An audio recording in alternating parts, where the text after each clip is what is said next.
History isn't just what happened, it's who. Danfall offers unparalleled, curated, and bespoke tours across Africa for travelers seeking genuine cultural experiences, enriched with magnificent sights, sounds, and flavors found on the continent. Each trip is reliably curated to ensure visitors are gifted with an immersive and authentic adventure.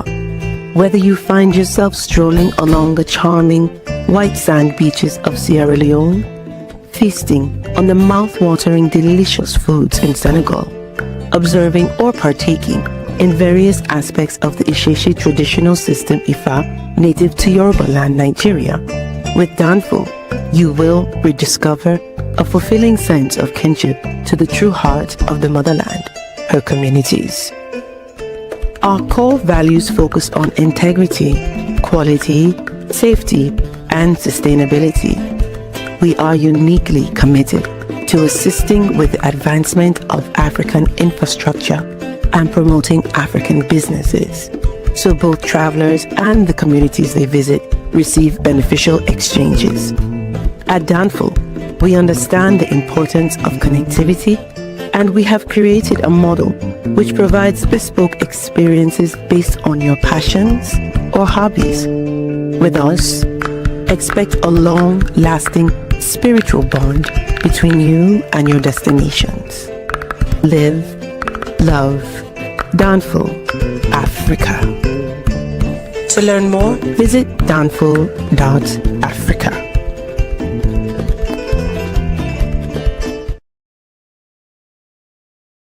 History isn't just what happened, it's who we are.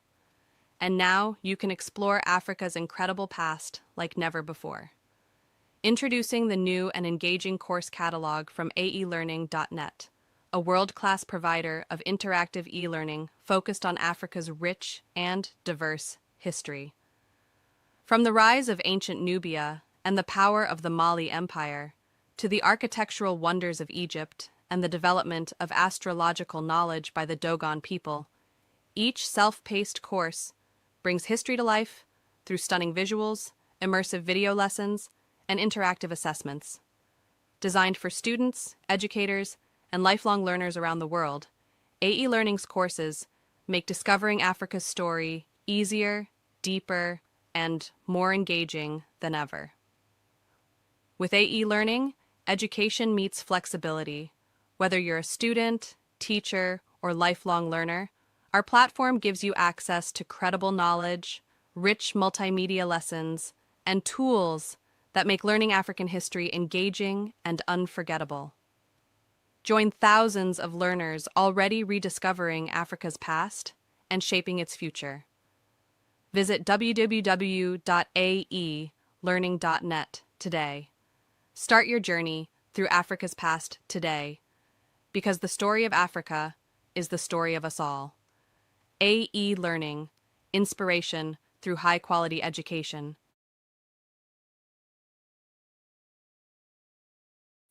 Peace, family. We are live again. Dynasty Mirror Search for Huru. Thank you all. Thank you for joining. Hit that like button again. Please hit that like button. Also, make sure you share and make sure you subscribe, y'all. Happy Friday. Happy Friday. Also, we are so close. We are so close to rolling to Senegal, and I am looking forward to it. I cannot wait to get to Senegal. We are going to have an awesome time in Senegal. Awesome, awesome, awesome time. I am looking forward to it. Listen, if you're a last minute traveler, like last minute, like I gotta just go, I gotta get to Senegal, but wasn't really ready to go, but I want to go. Well, come. So we're rolling May 9th through the 18th. May 9th through the 18th. We're rolling to Senegal for the Jazz Festival. If you're interested in joining, please visit Danfo. That's Danfo. Oh, stop it. Stop it. Yeah, stop it. That's Danfo.Africa. That is Danfo.Africa if you're interested in going. Guys, I got on my old school Georgia Strictly Conditioning t-shirt. Y'all, the old school throwback. I just left the gym, and again, I just left the gym. I grabbed some lunch, bought some plants, and I was like, look, I can't be too late for the show. So we're just gonna have to do the show as is. All right, because I'm coming to y'all as is. So I haven't even took a shower yet. I know that's a little too much information, but yeah, I just came home and hopped right in the chair and clicked stream on StreamYard. So yeah, so that's what's going on. But anyways, if you'd like to join us in Senegal, please visit Danfo. That's DANFO .Africa. Again, that's Danfo. Laugh out loud. Yeah. I'm being dead serious. That's Danfo DANFO .Africa to learn more. We would love to host you guys on one of our many excursions. Again, we would love to, have you guys join us on one of our many excursions. I love Ghana. What are you talking about? I love Ghana. Also, we're going to Nigeria in August for the Oshun Festival. Where else we going? Nigeria in August for the Oshun Festival, Zanzibar in September for Safari Blue, and Ghana and Ivory Coast in November, along with Sierra Leone in November as well. So please visit Danfo, that's DANFO .Africa to learn more. Without further ado, let's jump into today's topic. But I want to share some breaking news. It's kind of off topic, but it's it's relevant, I guess. It's off topic, but it's relevant. The Strait of Hormuz is back open.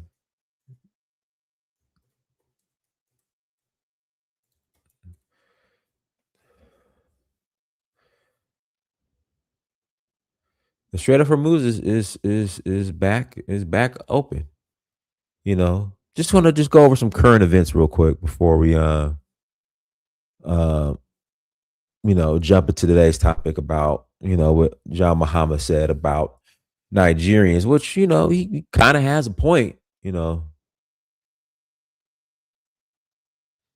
mean, he kind of has a point.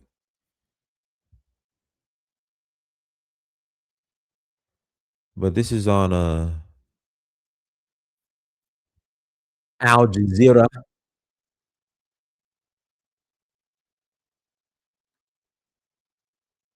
We just want to bring you more on our breaking news. Iran's Foreign Minister Abbas Araghchi has just announced that in line with the ceasefire in Lebanon, the passage for all commercial vessels through the Strait of Hormuz is declared completely open for the remaining period of the ceasefire. He has just tweeted this only a few minutes ago. We're going to go to our chief US correspondent, Alan Fisher now. He joins us from Washington, D.C., from the White House.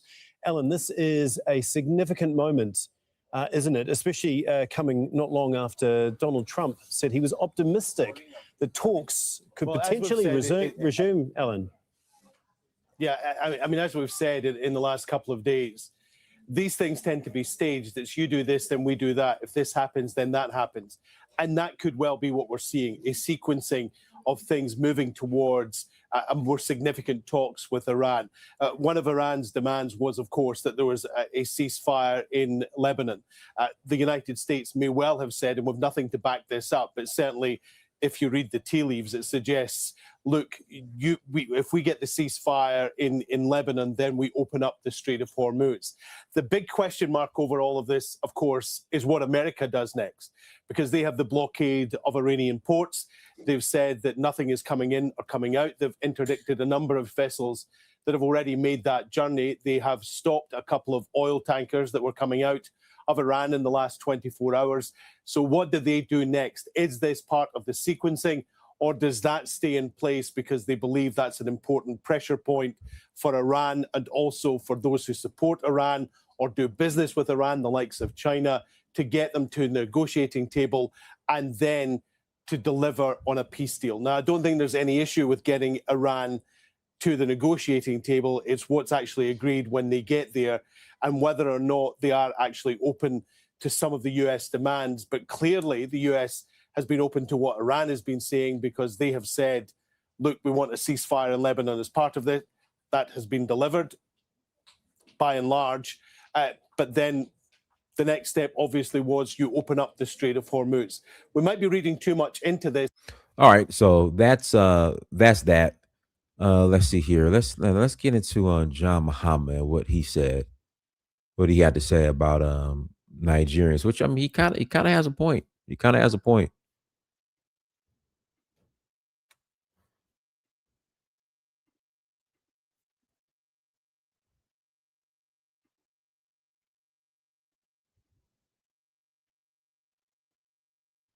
I mean, when you have cousins, Nigeria is of keen security interest to us. If Nigeria does well, Ghana does well. I mean, when you have cousins, 250 million of them, you want them to do well so that 1 million of them don't come drifting towards a small country like Ghana. So every day I wake up, I pray for Nigeria. I say, God, let Nigeria get their act together. And so I remember when a lot of the people in Ghana migrated from Nigeria. They find their roots from the Yoruba kingdoms and all that. And so the Ghana people and all, migrated from Nigeria. And so Nigeria is of keen security interest to us. If Nigeria does well, Ghana does well. I mean, when you have cousins, 250 million of them. Well, he does have a point. If Nigeria is not stable, I mean, people are going to leave the country. I mean, that's just the reality of it. He has no point. The people mostly affected by insecurity, mostly in the many rural communities of parts of northern Nigeria, do not travel or will not travel to Ghana. Now, you have a point as well. Because in Nigeria right now, as far as people who are migrating to Nigeria, it's predominantly, you got a point, it's Igbos, a lot of Igbos, some Yorubas, but predominantly Igbos. In fact, Igbos are all over. As someone once said, if you go somewhere and the Igbo man is not there, there's no money there. But you do have a point that these Hassa Fulanis who are in northern Nigeria aren't necessarily going to Ghana. Because you rarely see Hassa Fulanis here in America. It's predominantly Igbos. And if you run into a Nigerian here in America, it's going to be Igbo. If you run into a Nigerian in Sierra Leone, it's more than likely going to be Igbo or Yoruba.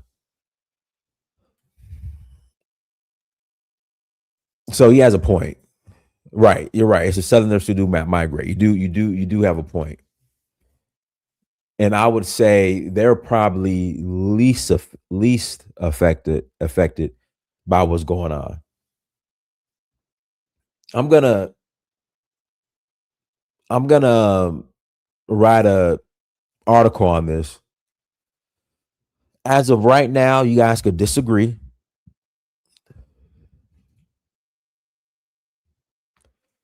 Southwestern Nigeria currently is saving Nigeria.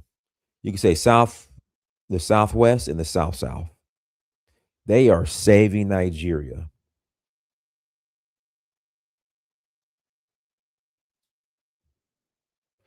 They are the hope for Nigeria. The Southwest and the Southwest. I mean, and some of the South, but really the Southwest. And I'll get into the reason why.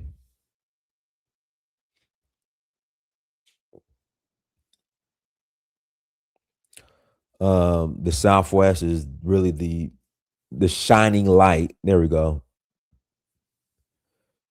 The shining light of Nigeria. But at the same time, Oki, the people in the north, I'm sure they're going to Niger, Cameroon, as far as migrating. I wonder if we could look that up.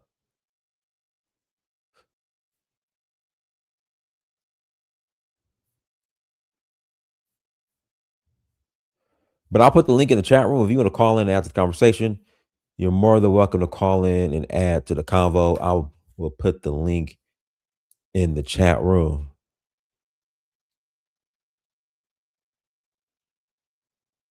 Even the Southeast is 70% peaceful now compared to Buhari's time.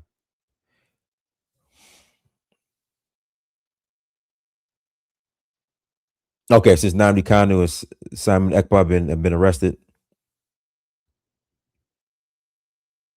Oh, let me show you this real quick. Where's this at?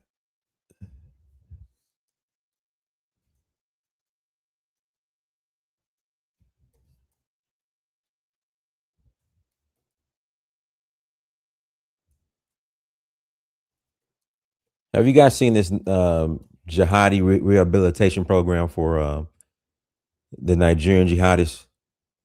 Have you guys seen that? Yeah. Okay, cool. One of my phones is locked, stem locked. Okay. All right, cool. All right. Everyone, that's John Cashin.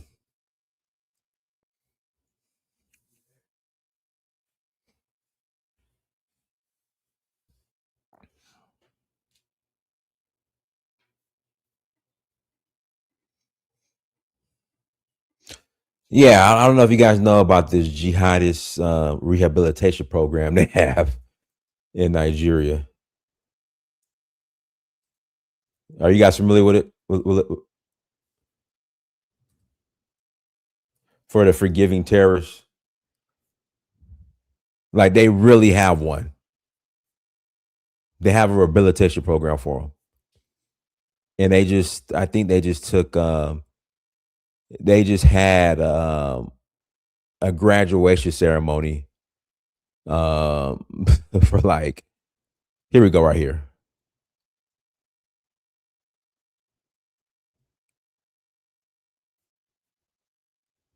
Yeah, this is it right here. Hold on. I think this is the video right here, guys. Let me put this over here real quick. This is crazy. So this is probably the reason why they necessarily don't have to migrate, because they could just, well, hold on, that's a little off topic, but here we go. Look at this.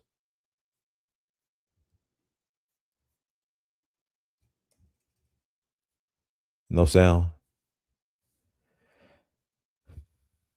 Over 700 repentant terrorists set for reintegration into society.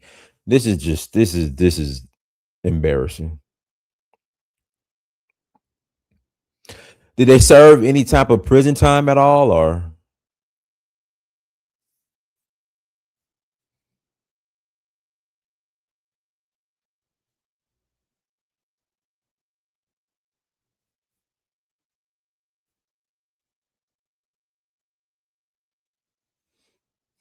Military does not recruit people from the Operation Safe Corridor. The military has its own process, systems, and procedure for enlisting people into the military. So this is part of the challenges Operation Safe Corridor is facing: challenge of misrepresentation, challenge of misinformation, challenge of disinformation.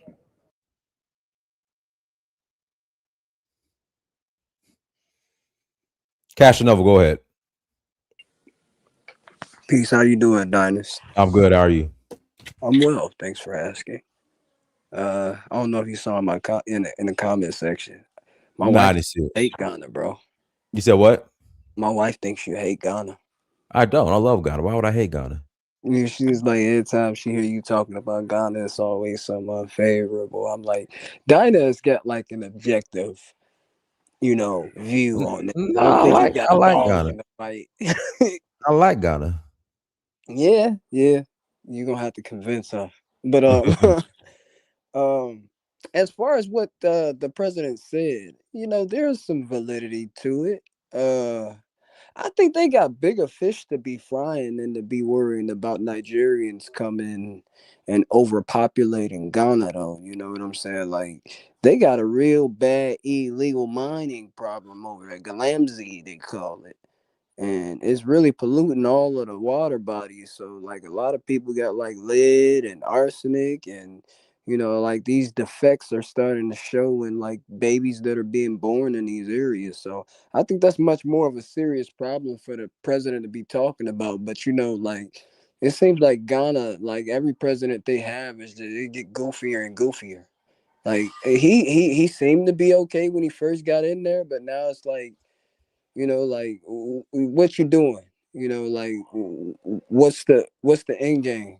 Like he been playing both sides with the Burkina Faso thing and the United States, and that's smart. I think that's smart. But what are you doing to deal with like illegal Chinese miners that are like just polluting everything in Ghana? You got a point there. Go ahead, V. Unmute yourself, V. V, unmute yourself. Oh, hi guys. Can you hear me now? Yeah, I hear you loud and clear. Go ahead. Hello, Dennis. Hello, Hello. everyone. Yeah, it's Ghana back on the topic again, isn't it? We can't seem to get away from Ghana. And Yeah, go ahead. Yeah. yeah, with regards to the president, I'm very disappointed in what he said.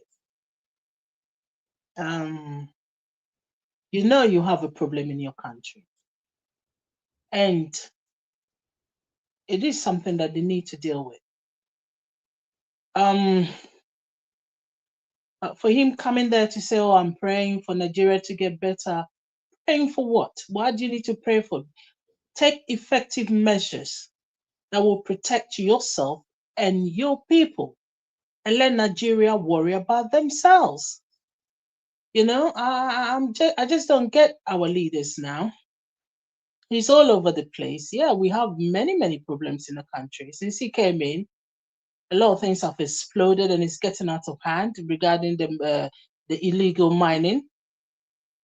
Now the Chinese that were involved, they're reasonably being controlled, but it's now been done by Ghanaians and other West African nationals that taken on to themselves to do the illegal mining, and there are also political operators involved as well. Ghana is in a mess. I'm sorry to say that. For a nation like Ghana, from at the time of our independence, we're about 60 odd years old now, and there isn't much to show for it as a nation. Sometimes when you speak Ghanaians, we say, "Oh, you're talking down your country." I'm not. If Ghana is doing well, I'll be very glad, because it's a country I love. I love my culture. I love my people. I never shy away wherever I go from the fact that I'm a Ghanaian. I like the tradition that I was brought up in, and yet we have political leaders that don't seem to know their left from right leading us. This man shouldn't have been voted for at all. This man shouldn't have been voted for, but the Ghanaians went and voted for him. Now they're suffering the consequences. Let them deal with it. Since he came in, they claimed the previous government was corrupt. Yes, there was an element of corruption going on with them. And Ghanaians voted for you so that you come in and help the situation. But it's gotten worse. The corruption has just ballooned. The country now is teetering on bankruptcy. They can't even pay staff. They can't pay civil servants like teachers and nurses. Can you imagine? I And heard I heard the Ghanaian people voted for him because he wear a fugu. he was what? They say they voted for him in Ghana because he wear a fugu and he from the north. No. That they voted for him all over. He got votes from even places that they never got him vote from. He got vote from a lot of Akans voted for him. And Akans are huge in numbers. So even if you get 20 or 25%, you're bound to win the election. And a lot of them did vote for him because they claimed that the previous government was riddled with corruption. Yeah, there was an element of corruption. There's always element of corruption with African governments. But there's a certain aspect of the previous government that they were also doing well, that saying helping the indigenous people. They were fighting the Galamsey, being very strict. That cost them a lot of vote. The previous government cost them a lot of vote because they were going around. But when they were fighting it, their own people also went around the back, got involved in the Galamsey. So it picks the people up that you stopping us doing. Now your political operators are involved. I mean, I can go on all night talking about what is going on in the country. There is no grip. There is no strong leadership. And Ghana needs a strong leadership. And that's why a lot of the youth are gravitating towards the Sahelians. It's not that they like military coup. Ghanaians per se, in general, do not like military coup because there was a lot of problem when we had a military takeover. We had several succession of them. Some did good, some did not do that well. Some also came in with their own persecution. And that sort of that memory sort of lingers with a lot of Ghanaians, so particularly of a certain age group. So they hate military coups. But they are now saying that, they say it even in Ghana. That is the reason why he's gone to the French and gone to the US and the French. They just to back it, just to support him. He's afraid of military coup. So in case that the military wants to take over, the Americans and the French will stop them. That is why he's gone there. It's nothing to do with the Sahelians. He's not going there to do any harm to the Sahelians. I don't believe so. He's going there for self-preservation because Ghanaians are openly saying that they would prefer a military coup, which is something that I never thought I would hear from Ghanaians, because they are fed up with all these shallow politicians coming, tell you one story and they're doing the other. Our institutions are weak. The politicians constantly weaken the institutions. They're just causing a lot of mess. So people are fed up with democracy. Can you imagine?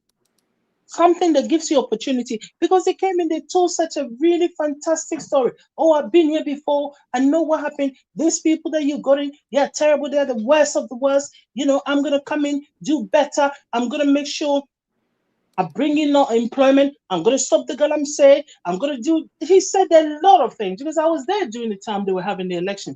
And I used to speak to friends because I don't vote in Ghana because not that I don't like democracy, because I think they're all liars anyway. So I don't really waste my time to get myself stressed up about them. So I was asking family and friends and oh, what do you think? Oh, we don't know. He might do better. Oh, maybe he's changed. Now the same family and friends are coming. Sometimes you have a conversation. Oh, I don't know why I voted for this man for. It is a complete mess. There is a problem. Nigerians, the criminal aspect that's coming with it. It's not Nigerians per se. There's a lot of good Nigerians in Ghana doing their own thing. But now the Nigerians are having it tough within. I mean, if you go to the Europeans have been in Ghana for a while. Houses used to come. And they live reasonably okay. But you had a huge influx of Igbos that if you go to certain villages, apparently, that's the whole lot of them have moved into Ghana and they come in with this attitude. The Igbos have a certain attitude about them that they want to dominate, and the Ghanaians are not having it. Yesterday, somebody was saying, the Ghanaians put up and were complaining that they were having an Igbo king, and they're giving a kingship to Europeans. Sometimes, as I always said, it is good to look at the history and the reasons behind it. Those Europeans that you talk about, they're giving them, they're not kings. It's like an honoring, they call them developmental kings or developmental chiefs. And Koswahini, that is the name for them. And even a Nigerian could get in Koswahini. This Igbo guy that went around and wanted to be an Igbo king, it was the Gan chiefs who installed him to be an Igbo leader. And then he has gone beyond what they installed him to do. Any community that lives in Ghana, they have their own leaders, and they have to be approved by the local indigenous traditional ruling council, saying that, okay, you present this person, we accept them as your leader, and he will lead your community. If there's any problem going on between your community and the indigenous, we will liaison through you. Also, they gave him that opportunity, and then he's gone beyond that. He wants to set up his own, and he has actually, in a sense, set it up, his own council and so forth, which is not done, which is not acceptable to our traditional rules and so, So all right, V 30 seconds, and I gotta pass the mic. Yeah. And so with regards to the Europeans, that when they call you a developmental chiefs, your sole aim is sometimes they've set up a factory, or they build up a most of them that sort of open up businesses, and sometimes they open up a huge business within the locality where they are, giving huge employment to people. And then the traditional rulers will sit there and say, let's give him a title to honor what he has done. He has no power, he has no control, he cannot even get involved with any community business. All he would do is to be, help to run his business, or give employment opportunities to people, or doing something good in a community. This is the same thing that they give to all the diasporans that have been coming to Ghana, So, I mean, I know about one or two of them there, but nobody's been given authority as a and our traditional leaders do have a very strong authority. I gotta read the super chat and pass the mic. Let's see your flavors of the continent 7195. Thank you for $10 holla. The lady clearly does not know what the heck she's talking about. Muhammad is doing a great job. The economy is good. The currency is good. The previous government destroyed the economy of Ghana. Go ahead, Kidola. Oh yeah, thank you, Dan. Yeah, what am I going to say? Since Nigeria now become under these southern people, which are part of the South also, Nigeria become kind of like worst. Mama have I have some point about praying for Nigeria. You see, the people that are coming to Ghana are the Igbos, really. The majority of them are the Igbos. Those Yorubas this woman is talking about, they've been in Ghana since 80-something. Can you call those one Nigerians anymore? People that have been in your country since 80-something. You still refer to them as Nigerians. So when did the Gapo came to Ghana? Another people migrate to Ghana. You see, the Hausa people know how to treat Ghana very well. You see, this brother, when any Satan enter power, what they did to Obasanjo, now they're doing it to Jonathan. These Satan leaders are the most corrupt people that carry our money and enter Ghana. Carry our money and enter Ghana. Some of them build hotels. Some of them do some certain things. Even one said he opened a restaurants that it took him 7 years before he could get his plate be clear from the wharf. You see, Ghana can lure you in and call you brother.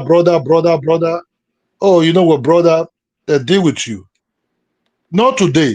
Even when J.J. Rollins was alive, J.J. Rollins was persuading Babangida to throw away that Togo leader. Yadima, whatever is his name. Why?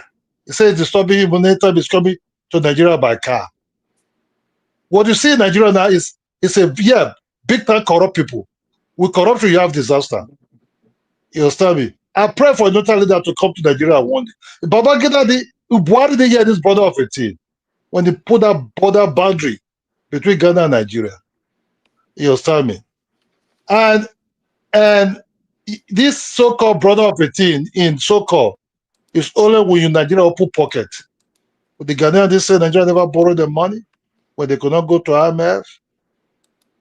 During 1990, so-called our African something Babangida shared all kind of Mercedes-Benz to all leaders at that time. We were surprised. That was Mercedes-Benz SF 500 or 560.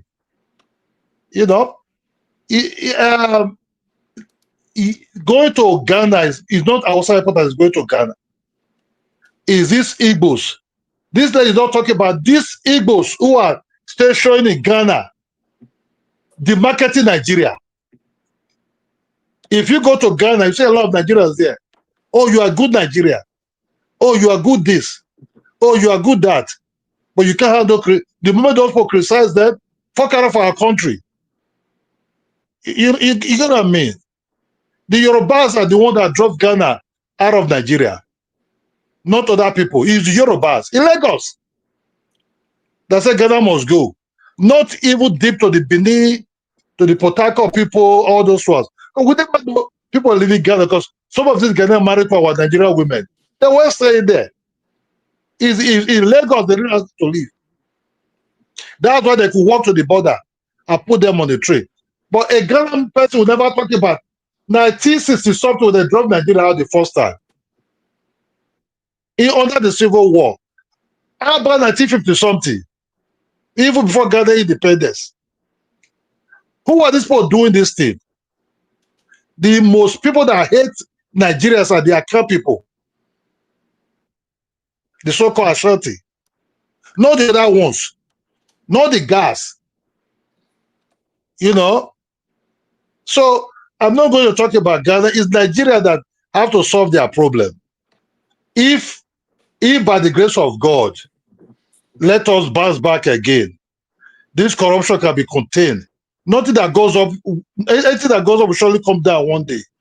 All these people that are eating now, you know, making carry our money going back in Ghana. Or some of those days, going to be building societies in Ghana. You know, it's the southern leaders, not the northern leaders. I also might have no houses in Ghana. Is this the same Igbos that are going to Ghana that the one that start building houses in Ghana? So Nigeria is big. So we should, by saying pray for Nigeria, he don't throw a shot into Nigeria. Like, it's not really on a good way. He said it, but he have a point. But he just throw a shot. It's kind of like a betrayer that Nigeria is passing through societies. You ask me, she's will be fighting Boko Haram. Have Nigeria ever asked Ghana to come and help them? Or bring your military to come and help us? We still invest in Ghana, commercially, banking system and everything. You know, things are still going on. But why just throwing that shot, pray for Ghana? Who do you want to impress? The white people that you're going to shake hands with? We have bad leaders at this moment now. And I hope that Nigeria should get to their sense. If these Igbos want to remain in Ghana, God bless them. I hope they will drive them up there. But the Ghana should drive those. Look at this internet. Who try to demarket Nigeria? It's Ghanaians. Do you trust Nigeria? Do you trust Nigeria? That is, let me just tell you the truth. Even in Europe, if you have a girlfriend, a white girlfriend, or a foreign girlfriend, though that Ghana person knows your girlfriend, it will say, oh, wait, do you trust Nigeria? Be careful. This is where they do. This is where they do. You got 30 seconds. I got to pass the mic to. Okay, so try not a shot at an important stage like that, or that pan-Africanism nonsense. Say, pray for Nigeria. Pray for what? We can take care of our own shit, you know. But it was not for love. It was like a shot in the bow, like, hey, this country is fucking up, man. Fuck them. That's what they always do. You throw the first shot first, when Nigeria shoot back, you say, oh, no. Let's see. But Nigeria is heavily corrupt, bro. You have a point. Thank you. All right, go ahead, God's gift. Hello to you all.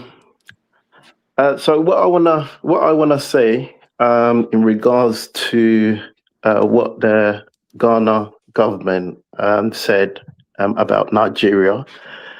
I mean, I think Nigeria has always had a problem because the status quo has never really been challenged successfully. Like, so the system has never really been challenged where a new system comes into play. You know, so I've always said that. The system in Nigeria doesn't work for the people. It doesn't work for the general public. You know, it works for only certain elites. Until that system is overrid, I mean, the country is not going to develop because the current establishment there, they don't really have an interest of developing the country.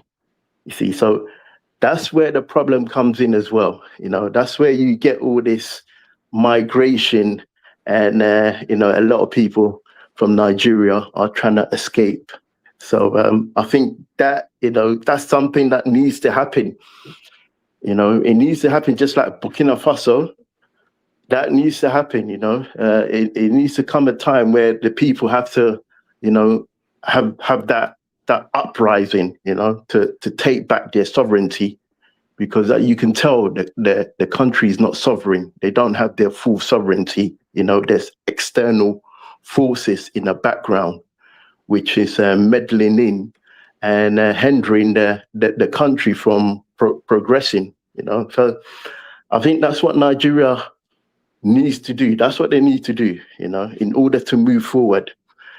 And the other thing as well, which I have seen, because I'm based in the UK, and in the UK, there's different generations. There's different generations of people, people who have migrated from, different times, different timing, some first generation, some second, some even third and fourth, from different times.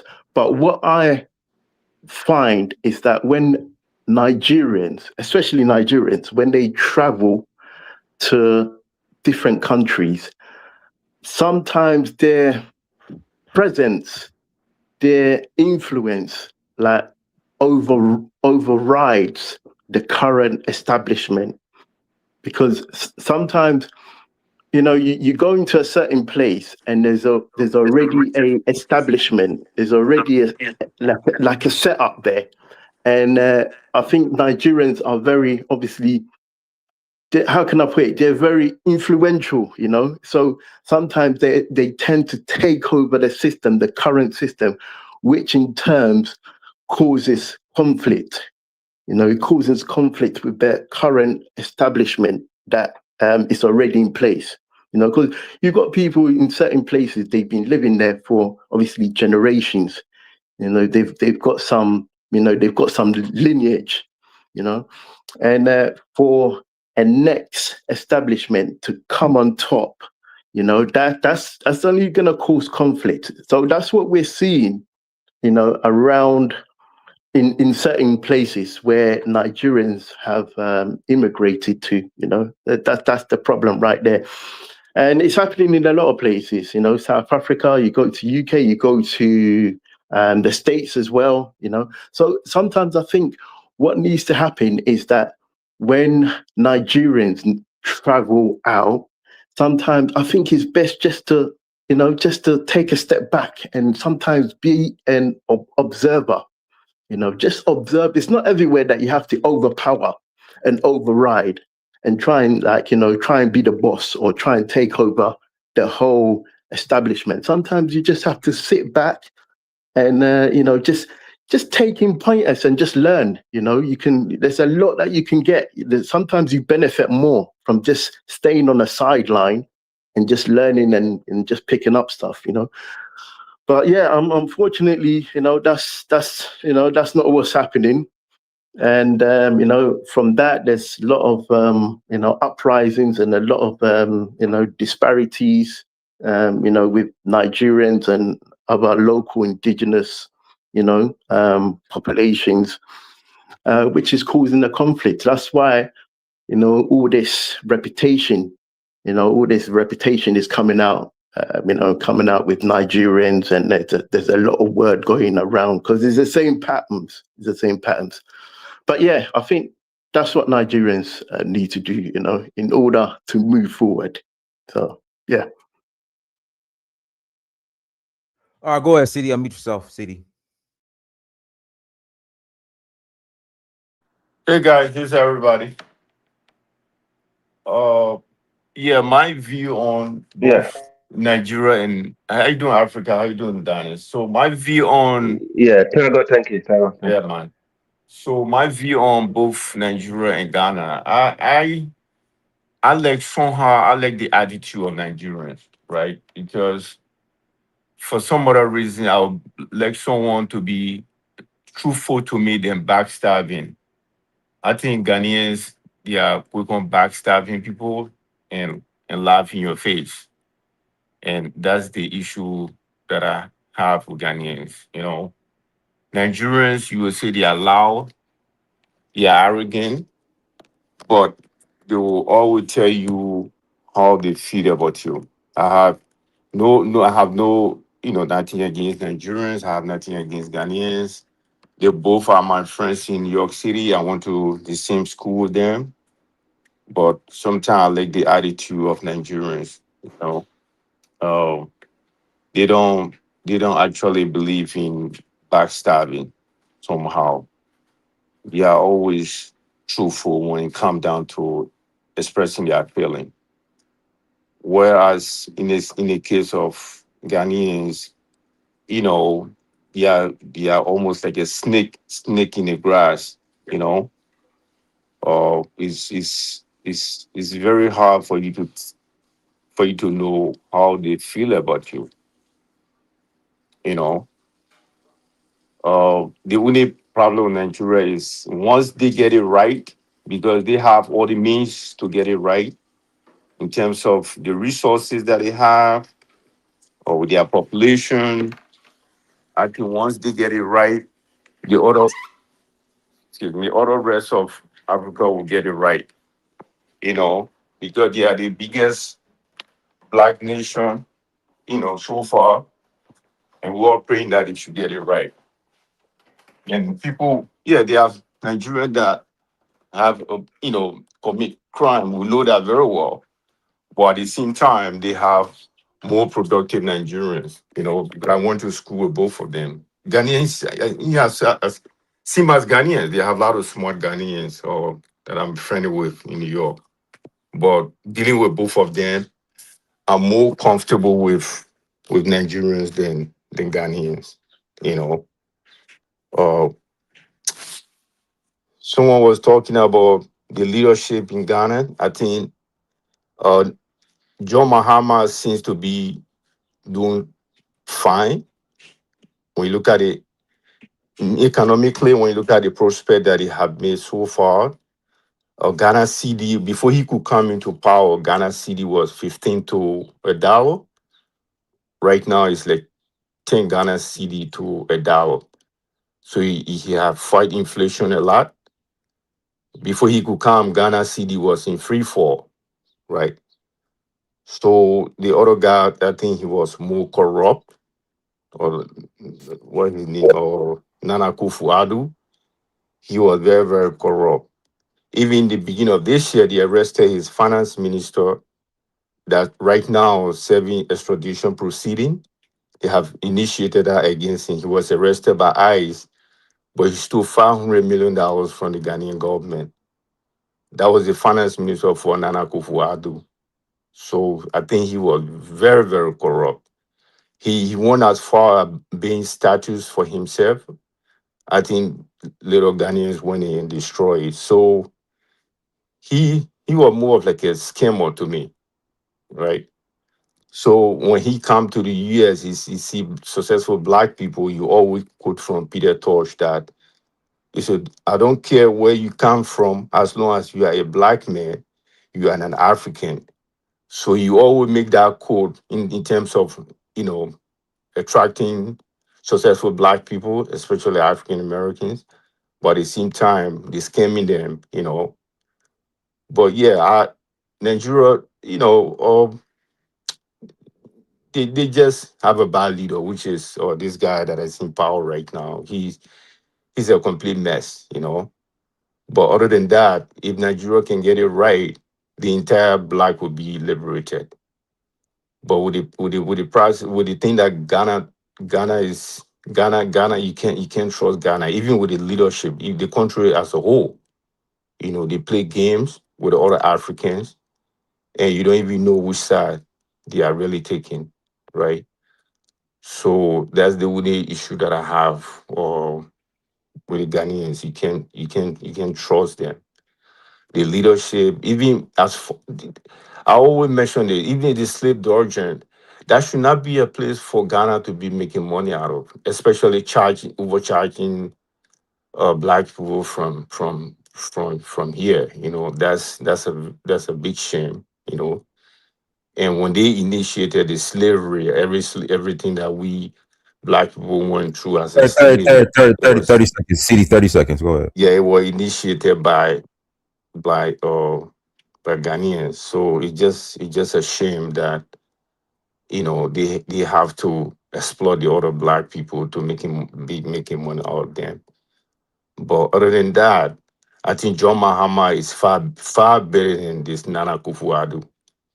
You know, that ugly guy, the guy with big head, with flat hair, he was a mess, you know. But I'll learn for now. All right, go ahead, Africa. Let me read the super chat first. City is just a hater. How we know he isn't a snake? All right, go ahead, Africa. Yeah, greetings to everyone. Dennis, the panel and the chat.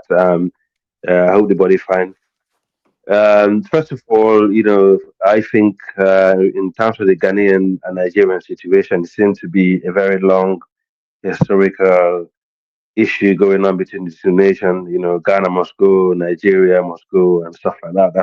That's what I'm noticing. And also the Ghanaian president comment, it seems like he's kind of basically sneak this in Nigeria, which I think is uncalled for, because at the moment we all know Nigeria is not in a perfect, situation. They're going through a lot of insecurity in the north, and the southeast, and also we know the country, need more support than been, criticized, from another leader. I think that's a low blow, because if Ghana is trying to, be parading as a nation of Pan Africans, they should actually, that should have been thought through properly. I mean, where I agree with Ola, my brother, is, thank you. What you're one of the few Nigerians I know that come online, that speak the truth, and I do commend you a lot for that. There is what I know is from the majority ethnic group that come to Ghana who causing problem. I don't think it's all Nigerians. It's one group of ethnic. I don't like to name names, but I think he's from the southeastern region. That Ola mentioned, and I have spoken to a few Ghanaians over here, and I'm trying to get the in-depth situation. They think it's an ethnic group. They do not represent Nigeria well, not only in Ghana but anywhere they go, and stuff like that. But I don't think that's also that terms of generalization, because I wouldn't say it's every ethnic group from the southeast that actually behave like that. You must have a good um, ones out of them that actually, are good people anywhere they go, they probably business like and stuff like that. But the reality is, we do have this lazy, mindset in West Africa in general with the internet, that I do not see any other region behave like this, especially from Nigeria and Ghana. They tend to generalize a lot.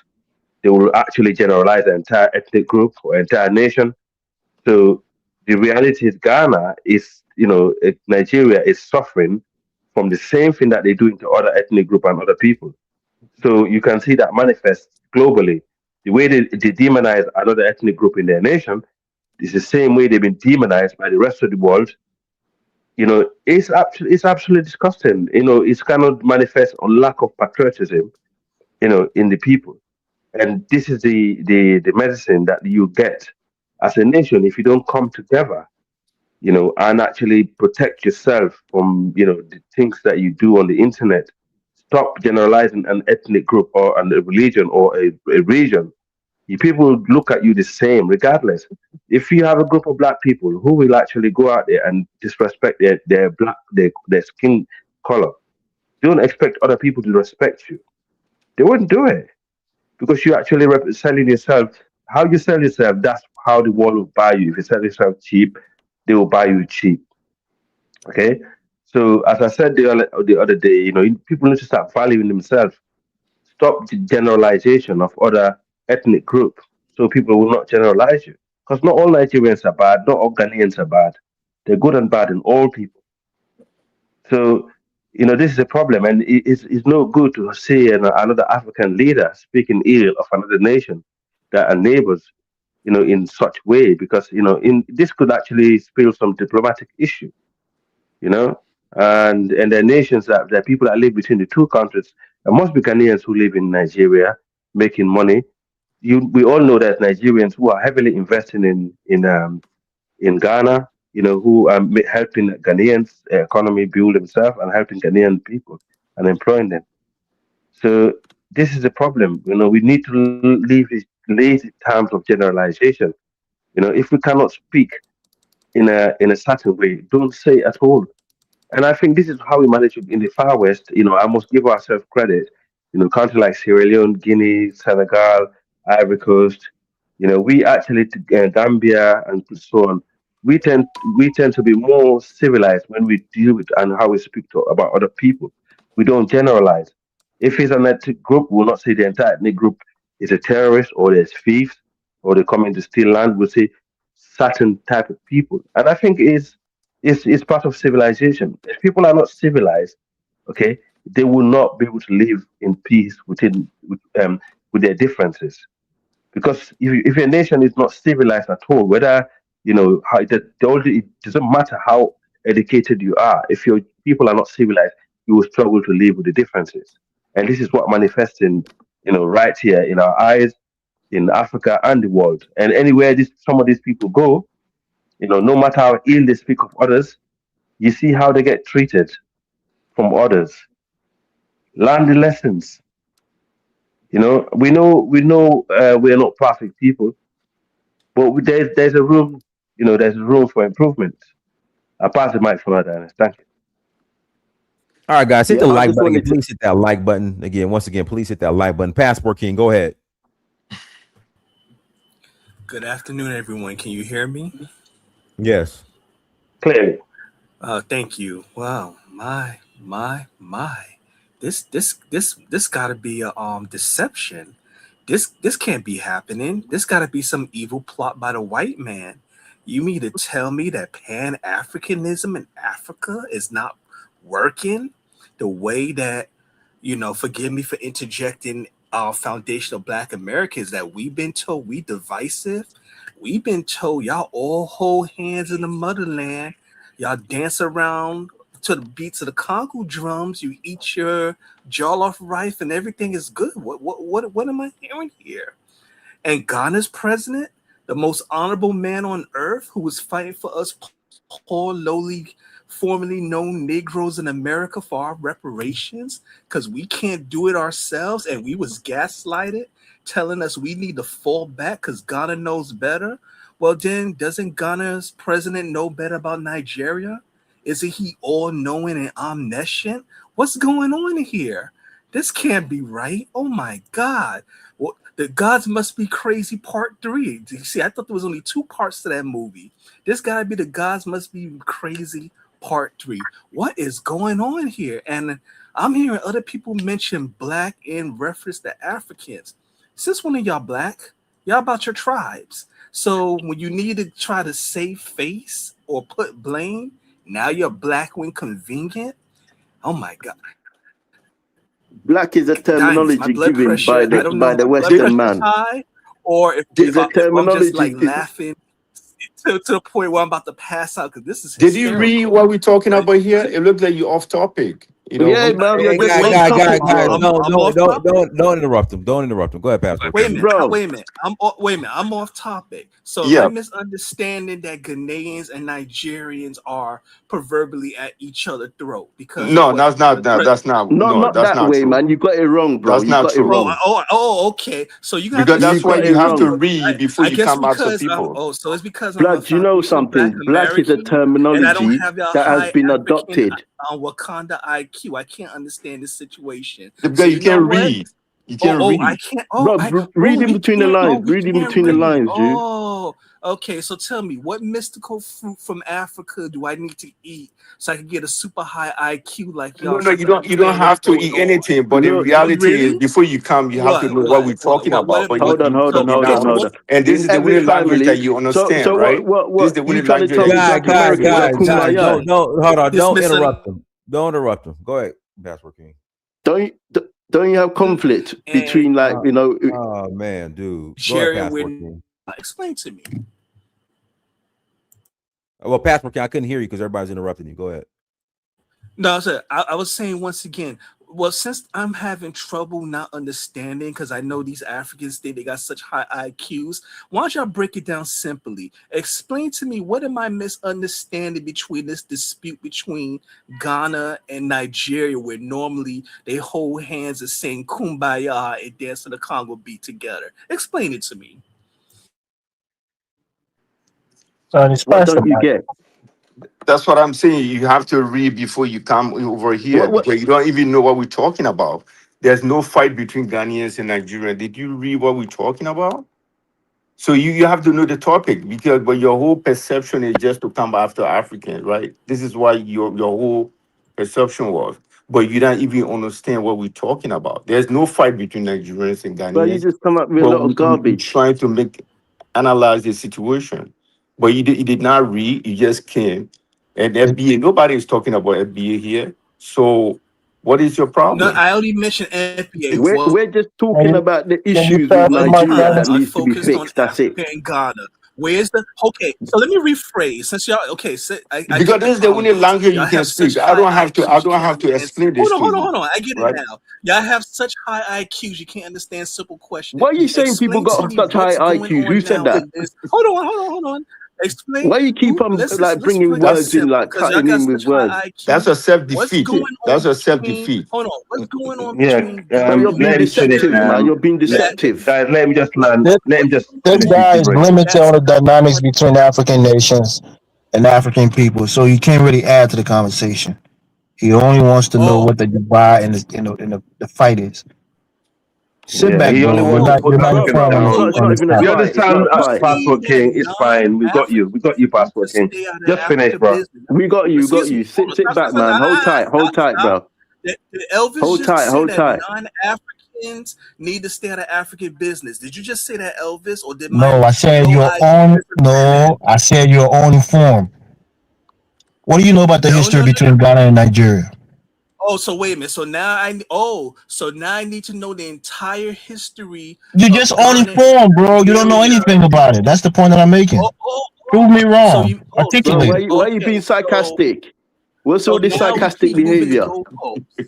But you You Africans was had your right chance to into the speak. You didn't head of articulate anything. hold All on, you said was, "Oh, I no. guess everything is So not wait, so so great."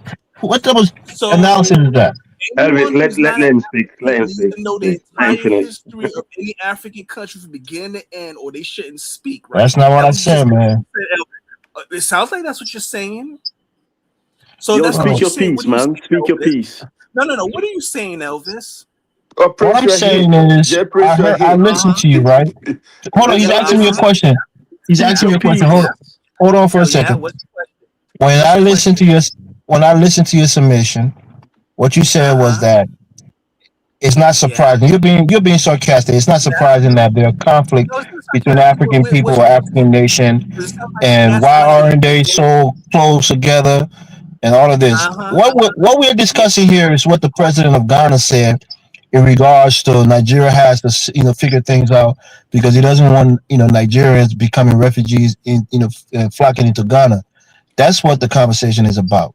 So as an Well, that don't intelligent sound like. person, you can kind of look at Hold the on. So is that foundation of somehow the relationship Pan-Africanism? between those two Is that countries. holding hands and kumbaya? We all work together in the African continent. Oh Is that boy, what y'all mean? Bro, who said African countries are wow. kumbaya, Dynasty, bro? you gotta pass the You're mic, man. I helping. can't What's argue wrong with this with you, guy. You're not bro? Who said helping. we're You're not helping. kumbaya? Let him land. Let him land. Please, guys, let him Bro, land. ain't no one Please. said that we're kumbaya or anything like that. Do you understand? Yeah.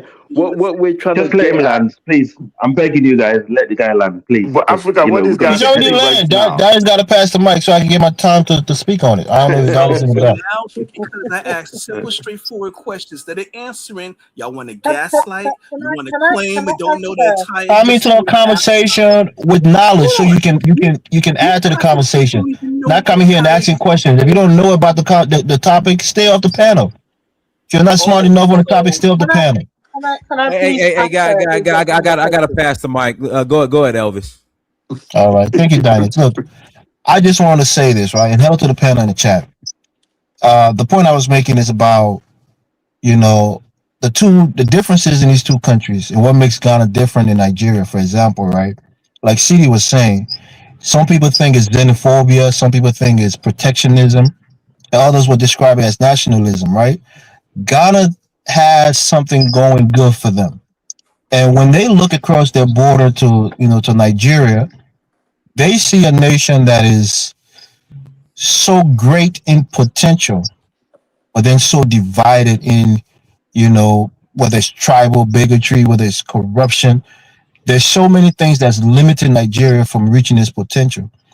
In Ghana, they ain't like, you know, a third of the size in terms of population that Nigeria is, they are pretty stable. They have a a reasonable economy. The inflation is reasonably low. They have some reasonable national cohesion amongst the different ethnic groups. So Ghana really, in other countries, kind of look at Nigeria and are somewhat disappointed that Nigeria should be way further ahead. And there are things that's happening in Nigeria right now with political tensions, with elections coming up. The terrorism that's coming down further south. A lot of things, people being displaced. A lot of things are happening in Nigeria that could affect its neighbor. So the Ghanaian president, in his foresight and wisdom, is saying, well, we see these things happening, and he's putting it out there because this is a concern. It might be eternal more so, but he's expressing it externally that this is something that they're worried about. That if something happened in Nigeria, the displacement of Nigerians could, really maybe destabilize the neighboring countries like Ghana, Togo, Benin, all those countries that's right around Nigeria. So he's telling you that Nigeria has to get it together, and I'm saying the same thing. Nigeria potential is so great, but my biggest thing, looking from the outside, is that they're divided. You have people in the Nigerian government who are fighting against the Nigerian government covertly, and it's just like, why? If you guys can be together, if you think you're so different, whether it's based on religion or ethnicity, why can't you separate? But the same people who are fighting Nigerians from the inside will refuse for them to separate so that each, maybe the South can have their own little country, the North can have their big country, and they can be different and they can live their lives and run their affairs the way they see fit based on ethnicity and religion. But they're fighting against each other, and then they're fighting to hold the thing together that's not working.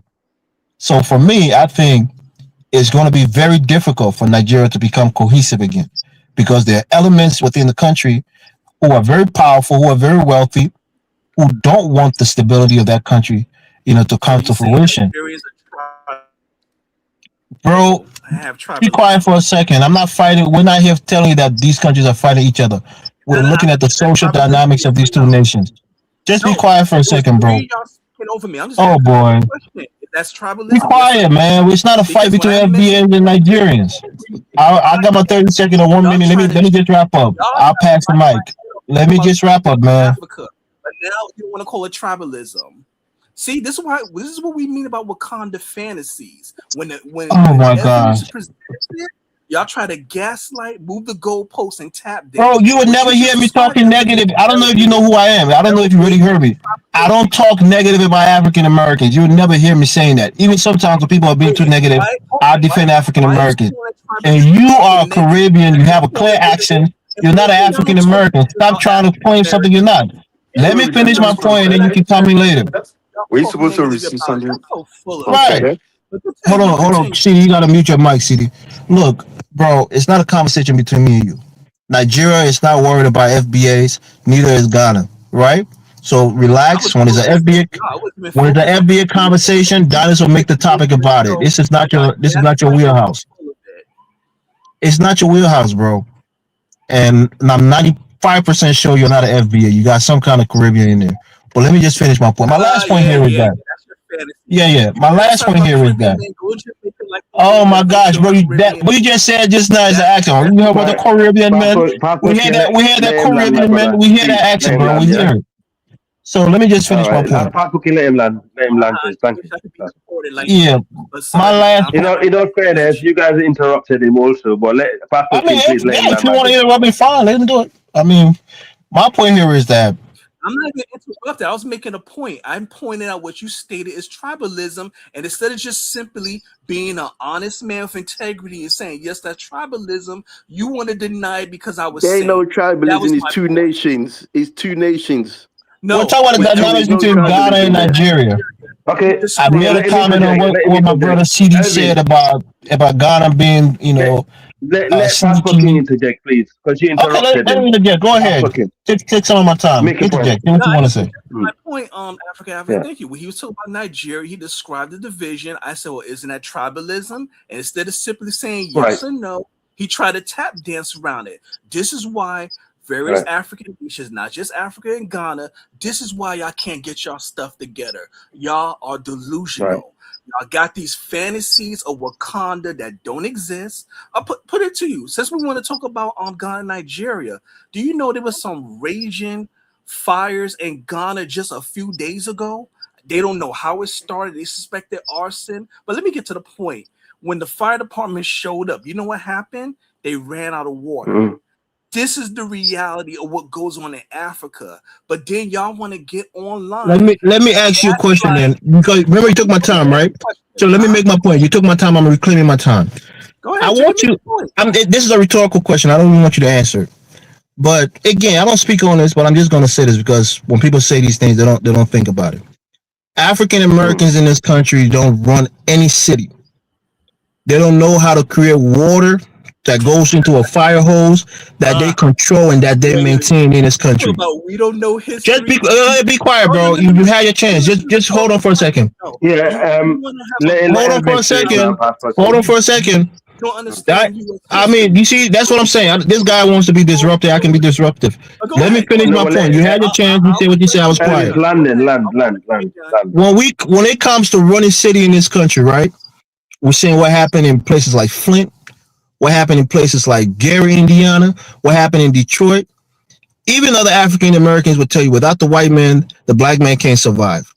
Every major city that African Americans are predominant in, if you go to the judges, if you go to any place that runs the actual city, the firehouse, the police station, they're usually ran by whites.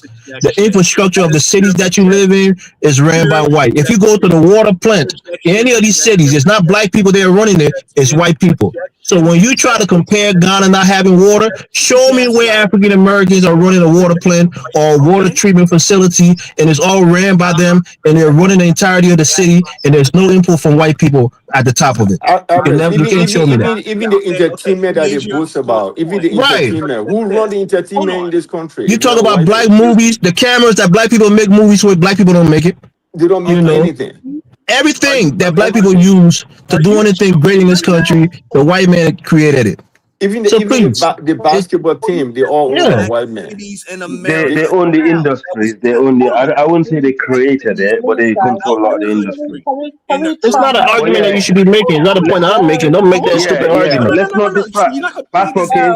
There was dozens of black cities throughout America in the early 1900s. And you're talking about the early 1900s. Let's talk about now. V, you can't speak. I think if Dennis is there, if he's not there, I think let V speak. Go ahead, V. Let V speak. Can we really try and stick to the topic? I don't understand this gentleman that he called himself FBA or passport. Whatever. I was sticking to the topic, V. Calling y'all on your bovine estimate. Because y'all always gaslighting. No. Passport, bro, in every family, there is internal conflict. There's some type of internal conflict. Listen, even in America, there's internal conflict with blacks. Listen, is ongoing proof. Please, Mr. FBA. What's a lie about that? Hold on, wait. Let me make a straight. Okay, let the lady speak now, bro. SBA, Black Americans, ADOS. It's proof. There's always internal conflicts. It's just the same as in Africa. Is that a lie? Hold on. Is either a lie or is the truth? Which one is it? No, come on. Let me. No. You're not gonna gaslight. No tap dancing. Is there? Okay, here it is. Nobody's gaslighting anybody. You can gaslight IQ. Is there pan-Africanism unity in the African continent? That's either a yes or no. Well, okay, let her answer the question and let us speak, please, Pastor King. Thank you. Answer you. Okay. Currently, yeah. Listen, currently, there's I could cite many different countries. Let's not just stick to Africa. Currently, we have the Ukraine and Russian war. Yeah, they're the same, similar people. They are rules. No. We said Africa. Don't go to Europe. Keep Europe out. I will go to Europe. You don't control what the lady said. You fool. Don't be telling her what to say. Let her speak, man. What's wrong with you? Let her speak. If she wants to talk about something, don't tell her no. Who the hell are you to tell her what to speak on and not to speak on? Shut up, man. You Caribbean playing theater. She's giving an example, and you're not even let her But to you don't want speak. to, talk about. You don't want to talk about Europe. That don't scare nobody. And if you saw Yo, me shut in up, person, it dude. wouldn't scare me. Shut up. You're an idiot, man. I muted so the lady can talk. Shut your ass up and let her speak, man. You cut the tough guy talk because I trust you. I don't Bro, know. you got no bass in your voice. You're effeminate, man. You whisper when you speak because you don't want your real accent to come out. That's what you do. All right, y'all. Hold on. Let Passport King, let V speak. Don't interrupt her. Go ahead, V. All right, I gave her a question and she refused to answer. Just know that. You anyway interrupting me. Let me answer you. I'm gonna answer you the way I want to answer you. Okay, I'm not gonna answer you because you know the way you perhaps want it to be answered. I'm going to answer your question. You said, okay, you say you don't want to talk about Europe, but I cited to you that Ukraine and Russia are the same people. But look at them; they are each other's throat. That's not Africa, though. That didn't answer the question. Just apply that to Africa. Apply the same thing. That's the whole point. So in other words, you won't just answer the question yes or no. So now you want to go to convoluted mental gymnastics. You are speaking as if it's only Africans that's at each other's throat. I could also cite India and China, neighbors, right? Same people, they have similar ethnic groups that cross each other's boundary, but they don't agree. I could cite Thailand and China, similar ethnic groups that cross each other's boundary. India and Pakistan, the same too. Yeah, India and Pakistan, they're the same people, except one side is predominantly Muslim, the other side is predominantly Hindu. And they speak Urdu, and then one of the other languages they'll speak across both borders. They have similar kind of culture. They don't understand. They don't. This is not just African thing, and it's not this kind of world dynamism. It doesn't just apply to Africa. Of course, Nigeria and you tap dancing. So if you was to take a test, okay, let me put the in terms you understand. This guy is not informed. Everything that you're telling you right now, he got no knowledge of it. No knowledge. Why are you trying to? You're gonna start answering. Hold on. You're gonna start answering questions in France. Is that how you take exams? You're trying to get some trying to get some justification for FBAs. Like, where you trying to? Where you get? Where you going? Where you getting? Can you pause this guy? Get some justification. Like, you're trying to. Can you pause this guy? You call yourself FBA. Your Black America. Is your Black America called themselves FBA? This guy is crazy. It's the whole Black America that call themselves FBA. Now y'all trying to do on FBA. You know, can you go and call? Can you go and call LeBron James FBA? It would drive you with a dog out. Okay, tell me one thing that Black people own in America. Tell me one thing that Black people own in America. Tell me. Wait. What was your gotcha question? I need to hear. I'm asking you. Tell me one thing that Black America own in America fully, that they are fully entitled to anything here, whether it's a music industry, whether it's a movie. You want to tell know? Me, because you don't know. Why are you asking me the same question? Good. You want to hear the answer? That you can't understand English, right? When I ask you a question, you give me a question back. You want to listen to the answer. So I'm asking you. Over 50,000 patents registered the U.S. Patent Office for inventions and innovations. What you guys run in America? What you guys run in America? Tell me. Passport, bro, ain't no one against FBAs. Yeah, we're not against FBAs. Do you understand? Answer your question. You're saying that people can't own patents. Is that what you're telling me? With all your superior high IQ African wisdom, you just came in with some sort of you said one thing. I gave you 50,000 plus. So that's your answer. This conversation around FBAs. This ain't a conversation about FBA, man. Come on, man. Get back on the topic. Pan-Africanism. Yeah, give Ola the mic, please. Ola, gone, Ola. Where is the Pan-Africanism in Africa? You would never get anybody to speak. He would Pan-Africanism here.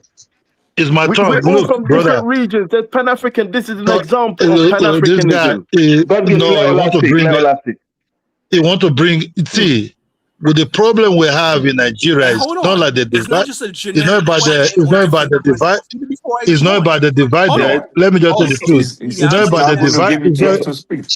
It's not about the divide. It's not about the divided. It's about. Is this about corruption, fighting corrupt people themselves? Who is more powerful to that corruption? Among the South, and there are some people. There are some people in the South that with the North now want to grab power, right? There are also some few North who joined this man, Tinubu, to stay in power. So it will be very difficult for Nigeria to divide because of the too heavily integrated. You understand me? If you look at Nigeria, you think you say, oh, is it? Look, even the Fulani people are talking about is the indigenous people that are sometimes dressed like Fulani, use it to cause havoc and blame it on the Fulani people. You get what I'm saying? In my own village, there are Fulani who live there, there are Northerners who live there, there are Nigerians who live there. They have their different businesses. My mother thought I work with some, and Claire I do some other things with some. You know, so what you think? Sometimes, look, you can hire anybody to cause havoc in your community. That you want to blame it on somebody. Even on that Benue, it's all about the minerals there. Some locals are fighting each other to dominate those areas. They raise for certain people to come and cause havoc. They say, oh, I don't know, it's the Fulani. You know what I'm saying? It's not today we're living with the Fulani for very, very long. We live with them for a very long time. But the problem we have is, I don't blame this Ghana man. I don't blame this Ghana man what he said. I can understand his concern. This guy will not give you break to talk. I can understand his concern about. I can understand his concern about Nigeria problem because of our population. Even myself live in Nigeria before for a very long time. You know what I mean? But let's just be honest. There's no single Ghana investment in Nigeria. Ghana have no investment in Nigeria. You cannot pinpoint which Ghana business is being invested in Nigeria. But Nigeria continue investing in Ghana. So that's what I said. See, these certain leaders, so-called right from the time of Obasanjo, I bet you, if these northern leaders came to power, I swear to God, Ghana will not see no single investment in Ghana from Nigeria. Because these northern leaders are very nationalistic. They don't have any property in Ghana. In some of this property you see in Ghana or whatever investment they do there is from the Igbo people. You understand me? So I don't, I'm not demonizing them. The northern people have nothing in doing in Ghana. They trade their business, they live there. Even you can see this onions problem. They just carry their truck there, Ghana possess their truck. They just retaliate. Ghana say, oh, they carry arms, but you forget that you seize their truck first. Look, I'm from the south. I'm pro-Northerner. And I will pray one day these Northerners will come to power and let nationalists reign again. This so-called whatever you see now will end one day. That's just so, bro. Passport King, are you some type of agent or something? They forget about Passport King, bro. Are you an agent? Have you been brought to cause divide and conquer? I'm not afraid to answer questions. Are you Come on, don't make this guy relevant, bro. Forget about him. Why are you doing that? Leave Louderman. We know about Tariq Nasheed, you know. We know about Tariq Nasheed, man. We know about his background. I'm not afraid to answer a question. Go ahead. Bro, we know about Tariq Nasheed's background, yeah? He's the founder of FPA. Hold on. So what are you trying to do? You come out here to cause divide, yeah? Let me address. Bro, let me address him quick. Bro, come on, man. Stop it, man. You come out here being all sarcastic and everything else, man. What's up with you, man? Responsible between what's going on between Nigeria? Is he responsible? Bro, look, you're just here to cause divide, man. I know your strategy. God give. Don't even mention Tariq Nasheed here. You're making these guys relevant. He's an agent, man. Wait, so Tariq Nasheed's responsible. Tariq Nasheed went to the African continent. He caused Ghana and Nigeria government to have. Bro, we know the strategies. Tariq works for the CIA. What's wrong with you, man? No, man. This guy have. Why you would say someone like that work for CIA? You making him so important. So wait a minute. He's not working for no CIA. How responsible? Passport King, can I say one thing? Yo, Tariq started the FBA, man. We know he's got a white mum and everything else, man. What are you chatting about, man? Okay, let's listen, bro. Man. He's out there to cause divide, man. That's Tariq's game. That's your game as well. Affairs when y'all have so much conflict and trouble and corruption in Africa. Can I ask you something? Like America don't have conflict and tribalism and everything else. America's got the same thing. America's got these dynamics and different, you know.